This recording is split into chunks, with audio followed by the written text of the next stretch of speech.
Truth is, I sold my house. My brother-in-law, Kevin, said. My husband and I were shocked, stunned into silence. The person most shocked of all was my mother-in-law. Why? Why would you do such a thing? Weren't you supposed to come pick me up? My mother-in-law was visibly upset, confronting Kevin. Calm down. Kevin tried to pacify her and started to explain why he did it. My name is Sandra. I do remote work with my husband Robert. The peaceful work environment, where we could take breaks whenever we wanted, satisfied both of us. Then my mother-in-law came to live with us. We were financially stable, so we didn't have any complaints. But why aren't you two going out to work? My mother-in-law would look at us disapprovingly as she said this. I felt exhausted at her words, as if the same thing was starting all over again. When my mother-in-law first questioned us like this, we explained that we were working remotely. But aren't you just playing around? I've told Robert the same thing. Are you listening? When will you two start working properly? Aren't you thinking about your future life? My mother-in-law refused to understand our job. I'm so worried. I wonder if I made a mistake coming to this house. I should have gone to Kevin's house. She would often sigh and say this. The Kevin she mentioned is Robert's brother. He has married a wealthy woman named Carol, who he found somewhere, and now he seems to be living off her wealth. My mother-in-law wasn't informed about this. Kevin asked us not to tell her. Kevin's house is not a small one like this. It's very large. It's like a foreign castle. Well, I'm planning to move to Kevin's house eventually, which will become my house. My mother-in-law would say this, waiting for Kevin to come get her. We knew that the day would never come when Kevin and his wife would come to pick her up. That's because Robert once suggested to his brother, who his mother dotes on, that she could live with him. However, Kevin refused to live with his mother. So, we ended up living together. And even though we were called unemployed for doing remote work, we resigned ourselves to the fact that that's just how she is. But an incident occurred that made it impossible for us to continue tolerating it. Out of the blue, we got a call from Kevin. I'll be coming over this weekend. Without waiting for a response, he hung up. What do we do? That guy hasn't changed a bit. Robert and I were baffled, and overhearing our conversation, my mother-in-law leaned in, looking delighted. He's coming to pick me up! Please, help me prepare to move, she said, and then dragged Robert off to her room. Robert looked troubled. Mom, Kevin's not coming to pick you up. He probably called because something happened. But she snorted, clearly unconvinced. That can't be true. But he didn't say anything about picking you up on the phone, right? He just didn't say it, Robert. I'm so tired of this house. You're probably hoping to make me your housekeeper, but that's not going to happen. We couldn't understand why she was having such paranoid thoughts. Since she came to our house, she got up whenever she wanted, didn't do any housework, and lived off the pocket money we gave her. Well, we weren't going to force my mother-in-law to stay, so we did as she said, packed her bags, and waited for his brother to come. Over the weekend, my brother-in-law and his wife arrived at our place. As soon as they entered our home, they had suspiciously ingratiating expressions on their faces. I had a bad feeling. Just then, my mother-in-law emerged with sparkling eyes. You finally arrived! Listen here, Sandra is totally inept at house chores, so I have to do them. And Robert completely ignores me. Isn't that terrible? She said that with a victim-like expression, pushed past Robert, and welcomed her brother into our home. You guys, don't mistreat Mom. There's no way we're doing that. We're giving her an allowance, and she's eating whatever she likes. Plus, Sandra is handling the house chores, Robert said, with a complicated expression on his face, but his brother just looked suspicious. Robert has always been a bit clueless, probably treating Mom badly without even realizing. And it seems Sandra isn't the considerate type. That's right! Kevin really understands me. Hearing this conversation, Robert and I couldn't help but scowl. Despite this, we decided to entertain our guests, and led the couple to the living room. We all sat around the living room table, with Robert and me on one side and the couple on the other. Now, what are you sitting around for? Serve the tea! Huh? I thought you were going to make the tea, mother-in-law. What are you saying? Making an old woman work? You see, Kevin? Sandra is this kind of person. My mother-in-law even started fake crying at that point. I was so stunned at her behavior that I didn't even feel like retorting. Once I had served the tea, the couple became solemn. The truth is, we sold our house. Robert and I were surprised and shocked at Kevin's words. The one who took the biggest shock was my mother-in-law. Why would you do something like that? Didn't you come to pick me up? She asked, flustered, confronting Kevin. He tried to calm her down, saying, "Easy, easy," and then began to explain. We've been in debt, and though we could repay the debt by selling the house, we're broke and have nowhere to live. So we came to discuss if we could stay here. What? Debt? I was trying to start a business, but it didn't go well. Well, that happens, right? Kevin, unabashed, laughed while saying this. Robert and I sighed in exasperation. We only need to stay until we find a new house. Please, we have no one else to turn to. The couple bowed their heads together. I think our expressions must have been complicated, but if they had nowhere to live, we had no choice. We agreed to let the couple temporarily stay in our house. However, we made them promise to leave within a month. Kevin said, "Got it," and still laughing, went back to prepare to move their things. After they left, my mother-in-law sat silently, looking thoughtful. Robert and I assumed she was still in shock. The next day, the couple's stuff arrived right away. This much? Where should we put it all? We're in trouble. We might have to sell some of it, or rent a locker. While discussing this and moving Kevin's things, my mother-in-law dropped a bombshell on us. I've been thinking, won't we be more secure in the future if Kevin's here? So you freeloaders can leave, can't you? My husband and I were taken aback by my mother-in-law's abrupt statement. If you insist, I can tolerate Robert staying, but I don't need a wife who can't do anything. Get a divorce, then the space that Sandra was occupying can be used for all these packages. My mother-in-law made this demand eagerly, her eyes shining, and looked to my husband for agreement. What are you talking about? He reacted as he usually did, completely astounded. Then, my brother-in-law and his wife arrived. My mother-in-law greeted them with joy. Although I was still shaken by her previous words, my husband decided to ignore them for the moment and asked his brother to deal with the packages.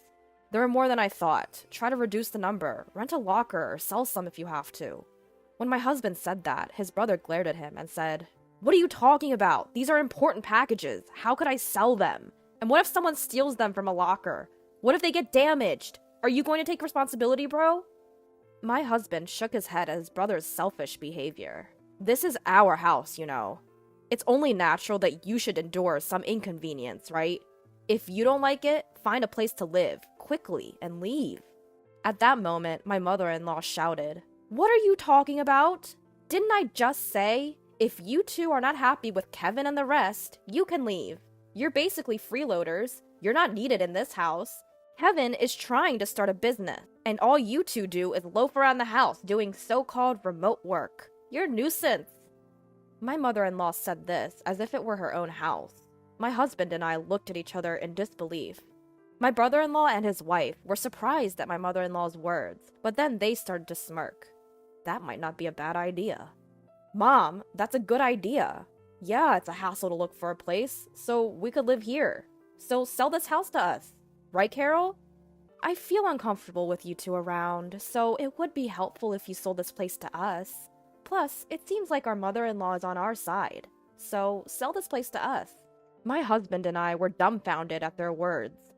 "What nonsense are you?" my husband began, but was interrupted by my mother-in-law, who gloated. "See? Both Kevin and Carol are saying the same thing. So what will you do, Robert? If you're going to divorce, you can stay here." My mother-in-law glared at me triumphantly. I braced myself to retaliate, but my husband spoke first. "Don't you just say whatever you want? Why does Sandra have to leave?" My husband was red in the face with anger, raising his voice. "Don't shout like that! It's better without a burden around, isn't it?" My mother-in-law retorted, but my husband responded in an exasperated tone. "You don't understand anything. This is Sandra's house." At my husband's words, my mother-in-law and brother-in-law, and his wife, gasped. My husband started speaking up to them, adding to the tension. "This is the house that Sandra bought for our life together." "What? What are you saying? Isn't it the husband's job to buy the house?" There's no such rule. Moreover, Sandra covers all of Mom's allowance and living expenses. Sandra said she'd take on that burden because your pension is minimal, and it would be difficult for you to have financial freedom with just that. Robert was glaring at his mother-in-law with an intense expression. Despite this, my mother-in-law seemed to disbelieve, looking at me and snickering in disbelief. Unbelievable! Sandra just plays on the computer all day. She doesn't even do housework seriously. Wasn't my allowance coming out of my pension? Otherwise, there's no way Sandra could afford to give me $500 a month. Moreover, my mother-in-law continued, Sandra is the one managing my pension, isn't she? You might have told Robert otherwise, but I'm sure you're dipping into my pension. She puffed up her chest and glared at me. I glared back, not to be outdone. It's true, I've succeeded as a business owner. You're lying. Divorce this lying wife already. You should live here with me and Kevin and Carol. Besides, there's no proof that Sandra is earning money. There is. Here it is. With that, I pulled out my paycheck and showed it to her. The sight of it left my mother-in-law and Kevin and his wife slack-jawed. We've not used any of Mom's pension since she moved in here. If Mom ever wanted to leave, Sandra has been managing it so she could live independently. But instead, Mom, you've been bossing Sandra around, interfering with her work. You're the problem. If you don't like Sandra, you should leave, right now. I don't believe any of this. We don't mind if you and Kevin temporarily stay, but some patience should be expected. We didn't want you two to live here in the first place. We only agreed because you begged us. Robert said this, glaring at Kevin and his wife. Kevin and his wife broke out in a cold sweat, not used to Robert raising his voice. Just kidding! But you sure are earning a lot, huh? I wish you could teach me some business tricks. Right, Carol? Yeah. While it's true we were worried about living with our sister-in-law, it seems like she's a good person after all. Kevin and his wife smiled at each other, but my mother-in-law was unyielding. Don't act so high and mighty. You're just a bum. Enough. Robert, you should leave too. You should go outside and see how harsh this world can be. My mother-in-law, filled with conviction, refused to listen to anything we said afterward. Robert and I sighed in disbelief, interrupting her with, well, if that's how you feel, we'll pack our things and move to a new house. You guys will be stuck with a mortgage, but if that's okay with you, don't come crying to us for help. If you insist, mother-in-law, we'll leave. Even with a pension, maintaining your lifestyle will be challenging. But I guess that can't be helped, can it? At our words, my mother-in-law turned beet red and yelled at us to get out. Wait! You can't be serious! We don't have to do that, do we? Yes. If you two are here, we're safe. Kevin and his wife tried to stop us, but my mother-in-law gave us a fierce look and said, Don't you dare talk back. Kevin, you're going to be a CEO, aren't you? I don't mind you using my pension, so just start a company and show us how successful you can become. I'll show you what happens when you defy us. My mother-in-law's words were filled with intensity. Hearing this, we decided it was best to no longer get involved with her or Kevin's family and left the house. Of course, the mortgage on the house remained, but we changed the ownership to Kevin's name. Some time had passed since then. While there was some residual dissatisfaction from that incident, having been freed from my mother-in-law's sarcasm, we had resumed our normal routine. Just when we were working from home in our new apartment, as usual, my mother-in-law called my husband, crying. Kevin has taken my pension and disappeared. He hasn't come back in a week. Carol and I are left alone in the house and we're in trouble. Please help us. She wept as she said this. After my husband calmed my mother-in-law, he asked why Kevin had gone missing.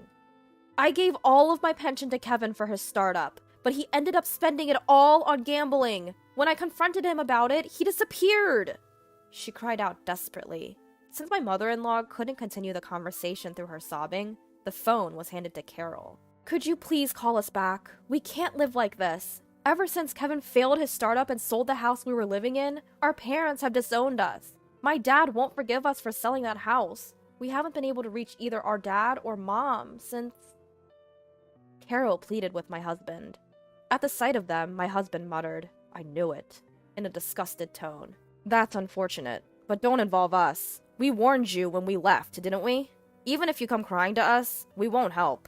You can report Kevin as missing to the police. It's none of our business. With that, he hung up. I was shocked, but my husband said, "They got what they deserved." And I agreed. After that, they called my husband's cell phone many times. When my husband, frustrated, answered the phone, Carol would cry about not knowing how to report Kevin as missing. We were surprised she didn't know and gave her advice to call the police. However, they still couldn't find Kevin. Just when we thought they might not find him, we heard that Kevin had been arrested for bank robbery in another state. Apparently, he did it to repay his debts. It seems it wasn't his first offense, and he would likely face actual jail time. Carol can't go back to her parents' home and is still living with my mother-in-law in that house. It's uncertain whether or not she will divorce Kevin. That's probably the least of her concerns right now. She registered with a temp agency and is struggling with her first job ever, but she's somehow making ends meet every day. As for my mother-in-law, Kevin took all of her pension, and now she has to repay his debt.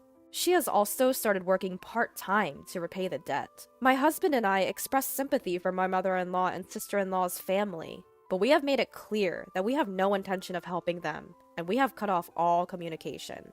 They must be tasting the harsh realities of life that my mother-in-law always talked about. Despite the changes since my mother-in-law moved in with us, my husband and I are glad that we have returned to our peaceful days.